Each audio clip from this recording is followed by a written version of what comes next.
earphone? Yes, yes. Yung sa'kin clear naman ba? Clear naman. Sige, share na ako ng screen. Nag-start na ako. Akala ko may may other stuff ka pa na ginagawa. Pero sige, run through ko ulit. So for G10, nakikita mo siya sa palabas mo? This one? Sa Sa PNLN balance sheet mo? yung Yung etong G10. wait lang, bukas lang ako now. Sige, sige, go lang.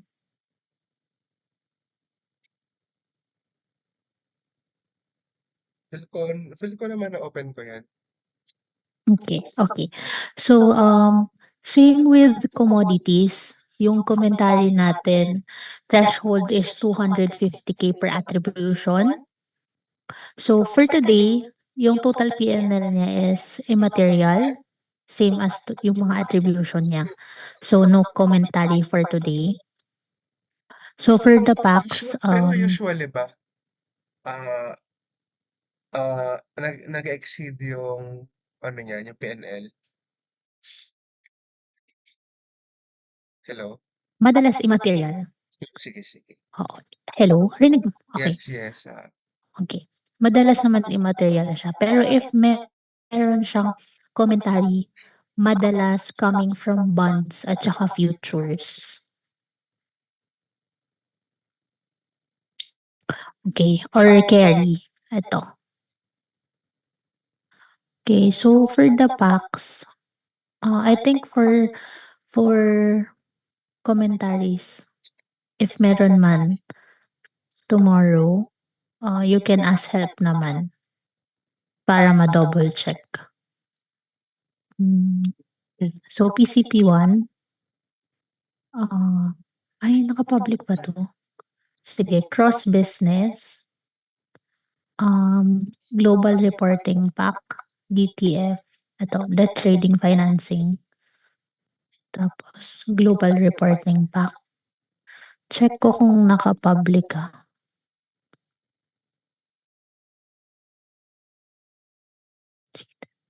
Pwede pa try sa'yo.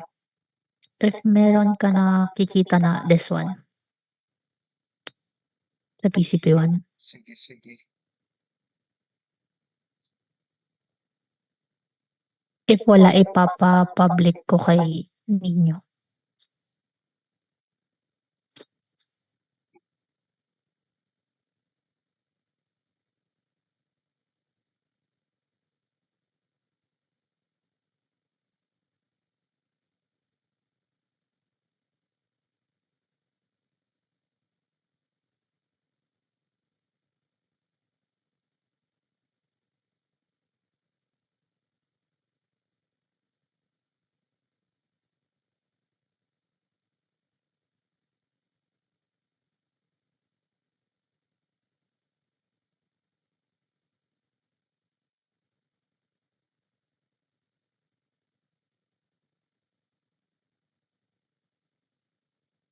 Saan nga yung mga yun? Let me know if meron sa'yo.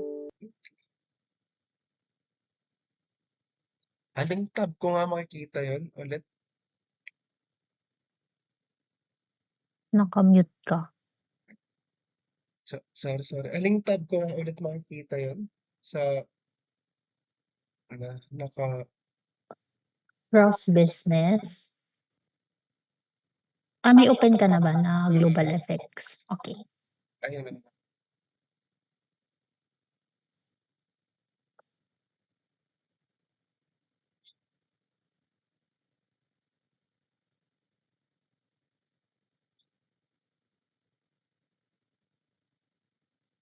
Ayan, and then yung layout niya, G10 reporting pack.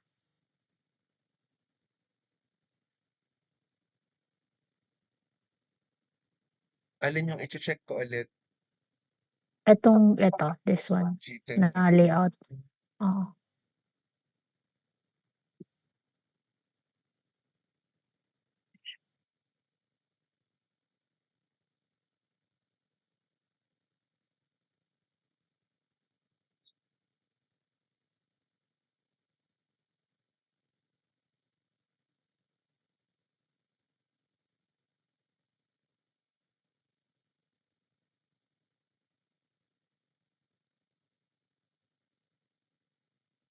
Parang wala. Sige, ipapa-public ko.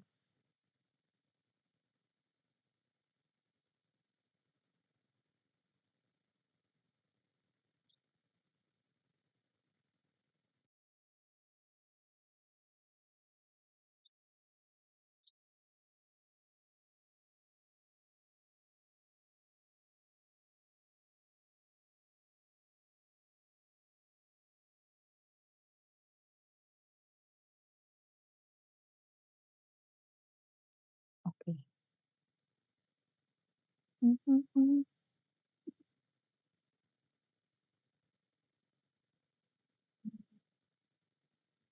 Super user ka ba?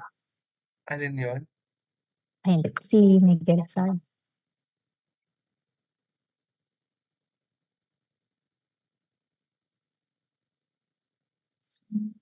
Isa pa lang.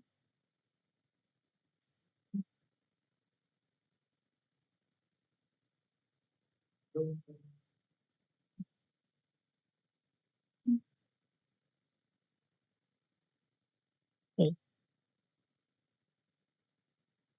Ayan, once ma-public siya and then na-open mo, yung laman ng report natin would be, 4 files, global summary excluding, Greater China, and then ALCO, which is yung NST 088 lang naman.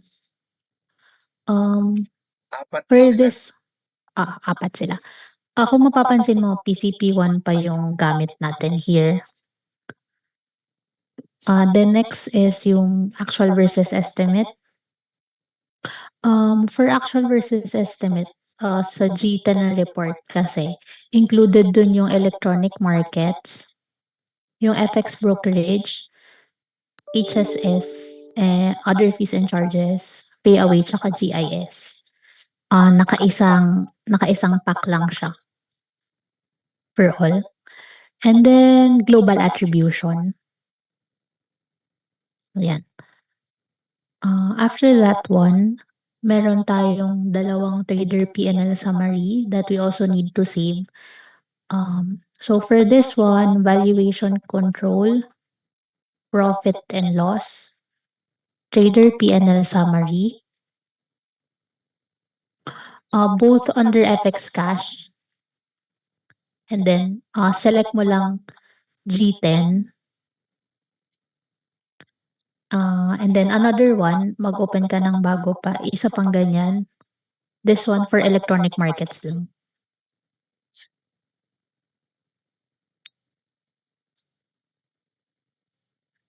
Okay, then once open na silang lahat, ano sabi ni Nick?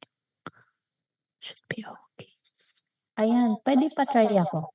Sabi ni ninyo okay na daw dapat. Sige, check ko. Sige, sige.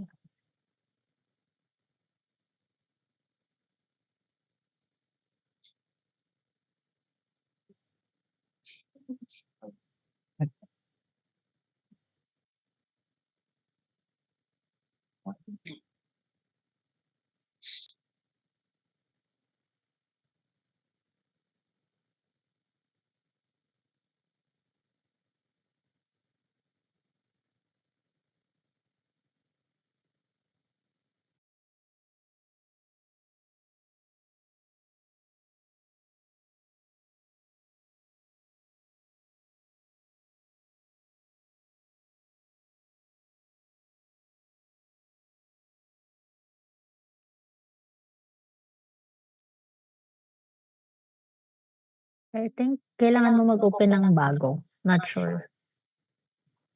Para makita. Nag-refresh na. G10 reporting pack. Yes.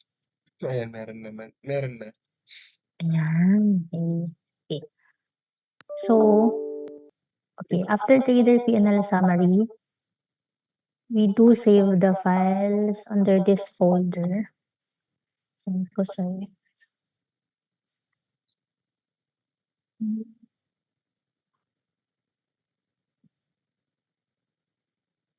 Yan. So, ang ginagawa ko is kinaka-copy paste ko lang yung previous day. and then replace, lang yung or change lang yung file name for today's update as well as the files. And then individually save yung from PCP1. So as you can see here, this one is ito siya, yung G10 and electronic markets. Yung global summary excluding GC summary, ito siya.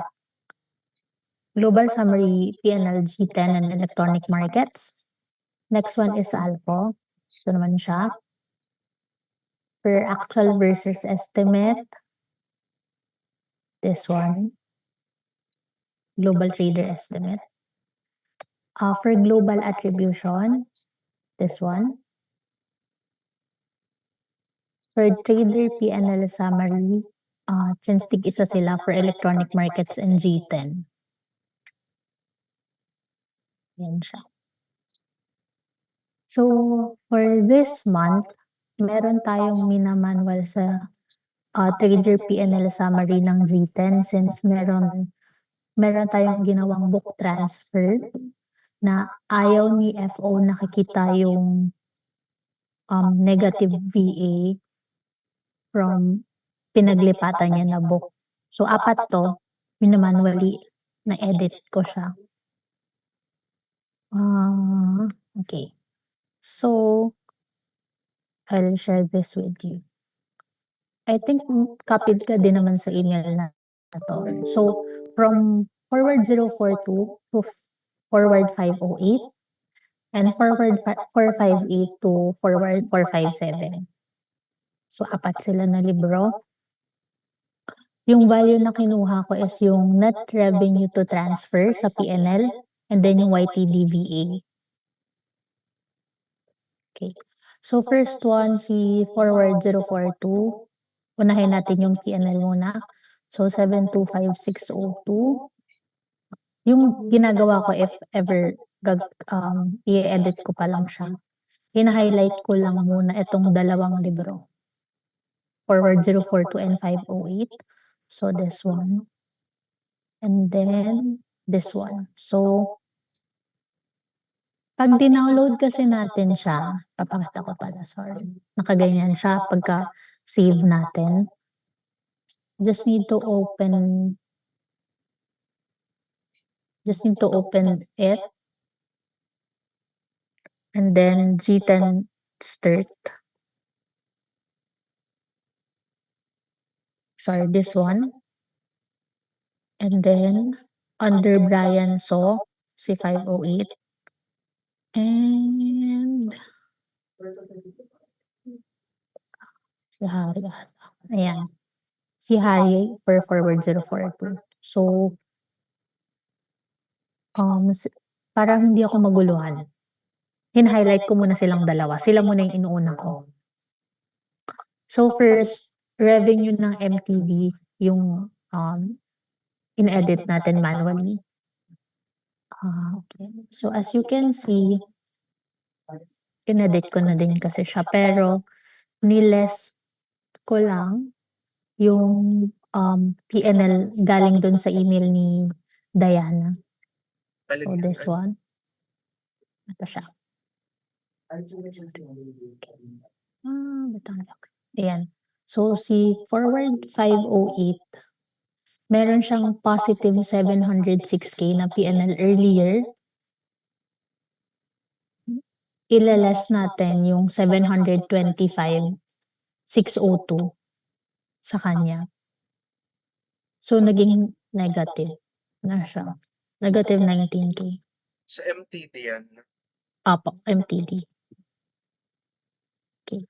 So, since niless natin siya kay 508, i-add naman natin siya kay forward 042. So, ito yung So, earlier, merong negative 699K yung forward 042 plus yung PNL na 725,602. Kaya naging 26 na siya. Ayan. And then, after that one, make sure na papalitan din natin yung total per trader. since may inedit tayo sa kanya, yung ginagawa ko na lang is kung ano yung, niles ko sa 508, niles ko na lang din sa total. Then for 042 kung ano yung in-add ko, gano'n din yung ginawa ko sa total. Meron naman eto makikita mo naman, better na ganyan yung gawin para if iche-check nila Ange or Nino, makita nila yung figures. Okay, next one. So after ng ano na, nag-ano na siya. After ng, P&L, we also need to edit out yung VA, also MTD. So as you can see earlier merong positive 501,452 dito, less 501,452 which is yun yung nasa email ni Diana na for transfer, yan. So Yung same with email the sine-send na yun every morning. hindi matagal na, I mean nung 12 pa 'to. Pero Pero everyday natin ina-adjust? mm, minu-manual actually. Sige, sige. Kasi, request siya ng trader. Well, dapat din natin siya ginagawa. Pero, Puwede pala yun? 'di ba? Nire-request nila Actually, tapos 'di ba? edit natin. Dapat hindi. Pero wala. Okay, so same with total. Ayan, same value naman siya. Yung paano nag-hang siya? 501,452. Ayan. Same with total. And then for 042, ganun din. Yung VA din plus naman. And then also make sure sa total, ayan. Okay. Last is yung net P&L. For us to get this, should be revenue less yung VA, MTD pa din.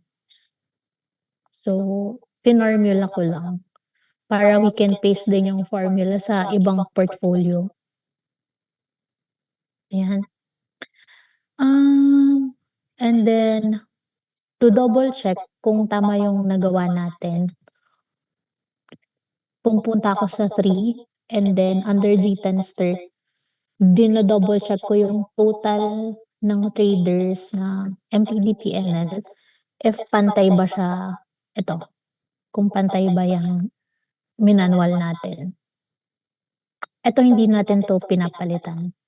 So eto pang-check natin kung tama ba yung edit natin for today. Sorry, ano nga Kasi, ulit yung chineck natin sa NetPL? yung revenue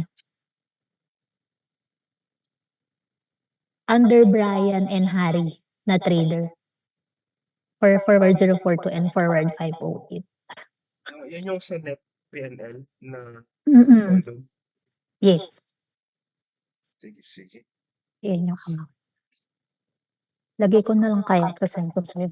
Brian and Harry. Para hindi mo na i-open lahat tomorrow. Magulo kasi if i-open natin lahat ng trader, maraming libro. Okay. Also, we also need to double check yung VA and then yung net PNL.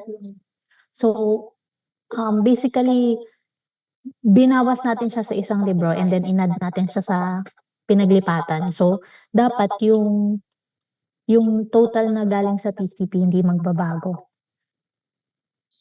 Dapat yung ito lang, yung minanwal natin, same pa din sa total.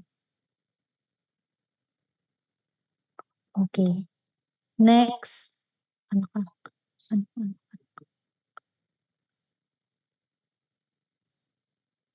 Next one, same lang din kay forward 458 and 457. Ito ibang value naman. Pero same lang yung gagawin. Hindi si Hen. Yun na ulit to. Si Warwick at saka Si Warwick at saka si Heavy. Forward 457 and 458. I'll just show you. Heavy and yes. So as you can see, 2 million for the net MTD PNL. So ito siya. Less 2 million. And then niless ko din siya sa total. And then inad ko siya sa 458. Same with the total. Next, for VA, ito siya 522673. Siya. Yan. Niless ko siya sa 457. Inad ko siya sa 458. And then this one, yun pa din, yung MTD na revenue less yung MTD na VA para ma-update din yung net PNL. Same here. Yan lang yung formulated sa net PNL natin. Yung ibang Yes. values. Sige. Bale, parang Ah. nire-calculate lang natin, ganun. Oo, tama. Actually, ito pa pala, yung total nung net PNL, minamanual ko na plus. Kasi nagbabago din siya. Oo. Gagalaw, naglipat pa siya. Oo, ayun. Ayun lang naman. Ayun, ang haba agad. Okay. And then, actually, pwede mo tong gawin pag nasabi na ni Pat na tapos na lahat ng adjustment sa J10. Pwede mo na siyang gawin agad para hindi na siya madami sa end of day. Oo. Or tapos pwede mo na siya ipa-check. Yan. Okay, so once done, di ko na isa-save na save ko na yan kanina. Close it, and then yung files natin, make sure na na-classify and protect mo siya to restricted. Yung SharePoint mo, FXO pa din. Ay, hindi ko pa na-check yan.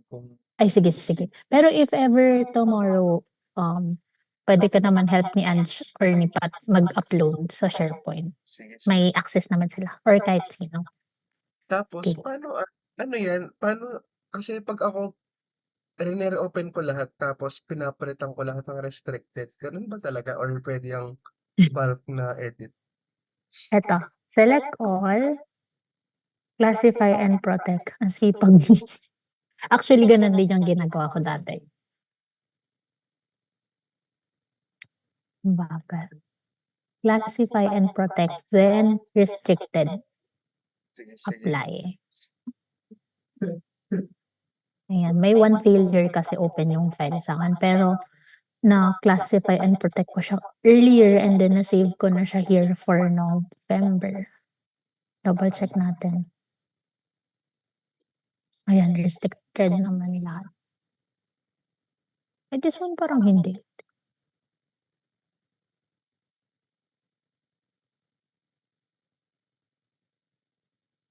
Sige, i-save na lang natin.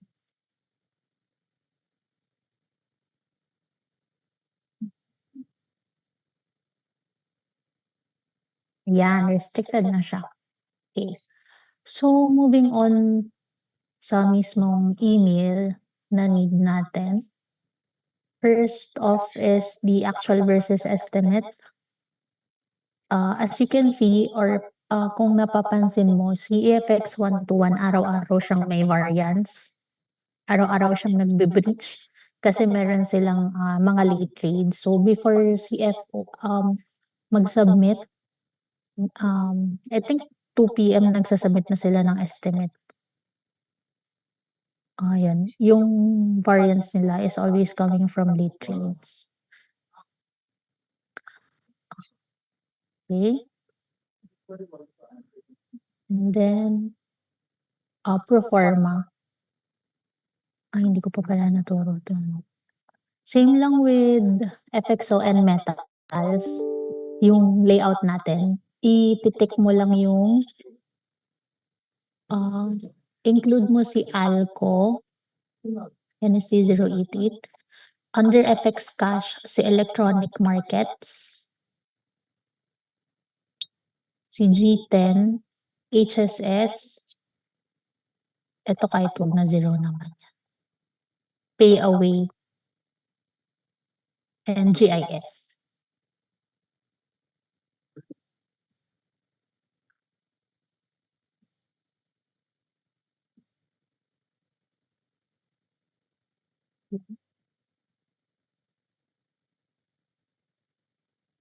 And then, this one, lagyan na natin ng komentaryo. Pending me to me. Ito, ATM PCC to be cleared by month end.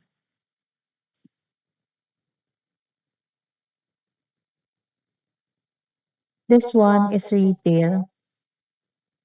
So, pinopost lang natin siya sa VC side, kaya nagbe-break talaga siya sa proforma natin. Daily, which is non-break. Yung threshold, same with metals or commodities, 100K each KD. Pero here naman, known breaks yung meron tayo for today. But not in ledger. Yes. So, ito yung, well, this one, yung FX 121, wala dapat to na break. Pero, pending pa yung me to me natin. Wala pa kasi sululiko. Pero may posting na gagawin dito para ma-clear yung break. But for now, since hindi pa natin siya napopost, ito muna yung commentary natin. For EFX 618, normal break din siya. Kini-clear natin siya every month end. And then for this three, yun nga, as mentioned earlier, it's due to the retail posting. Here, ito din, pinopost natin siya sa VC side but not in ledger. Kaya may break din siya daily. So, no break din naman. Okay, so, ano to? Hindi kita. So, we just need to screenshot and show it sa review mail na may commentaries or wala tayong unusual break for today. So, CTM 120 yung last. Make sure na mako-cover natin lahat ng portfolio sa screen for proforma.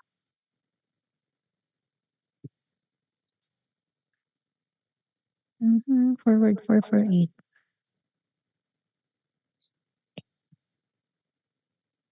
453 yung last. Ayan.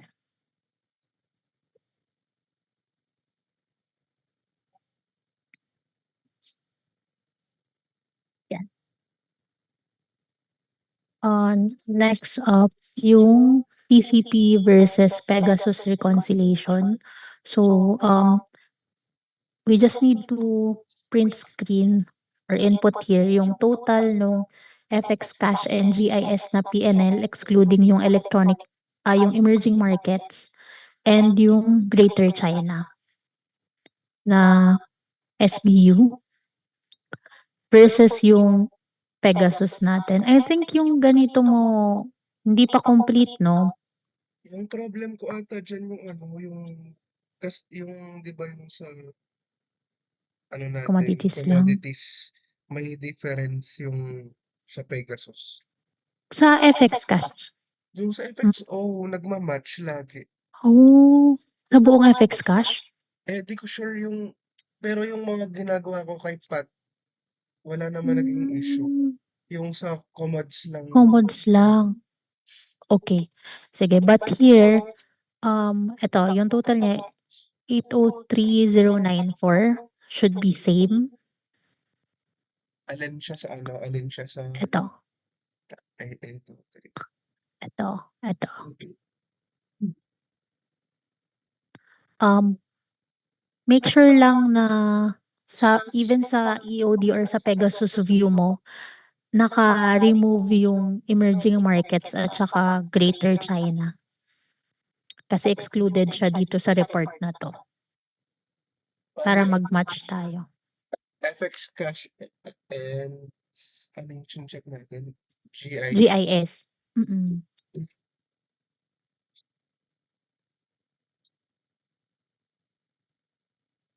Pa-try ako sa'yo if same tayo.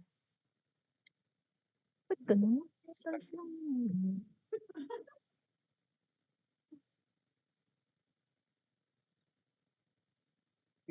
Merong napi-pick up na ano, cash Greater China Sige patingin ako. na malaki-laki, wait. Oh.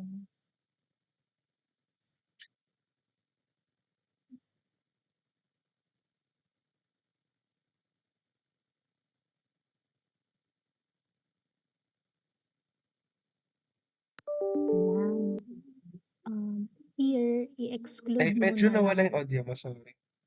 Ay, ayan, hello? Ayan. Ayan.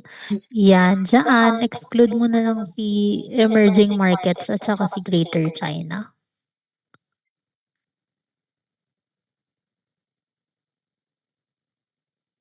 Ayan, Yan. 823094. Oo. Yung Pegasus mo here din sa PCP2, puwede pa open Sige, din. sige. Okey.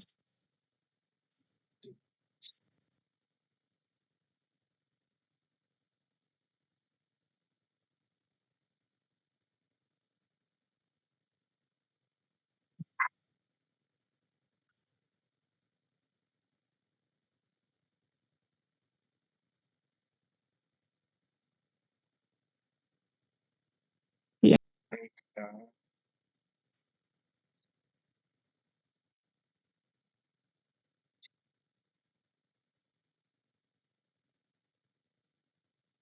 Ay, ano nangyari? Wala atang naka-select na date. Aray ko. Ayan. And then business.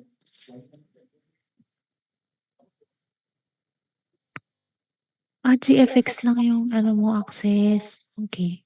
Sige desk. Yan, FX cash tsaka GIS. Yun. Tas sa SBU tanggalin din natin si emerging markets at saka si Greater China sa subdesk.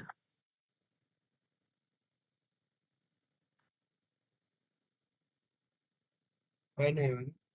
Select all mo muna, yan tas remove mo lang si emerging tsaka si GC, yarn. And then for total, sige taas ka. Ito 8380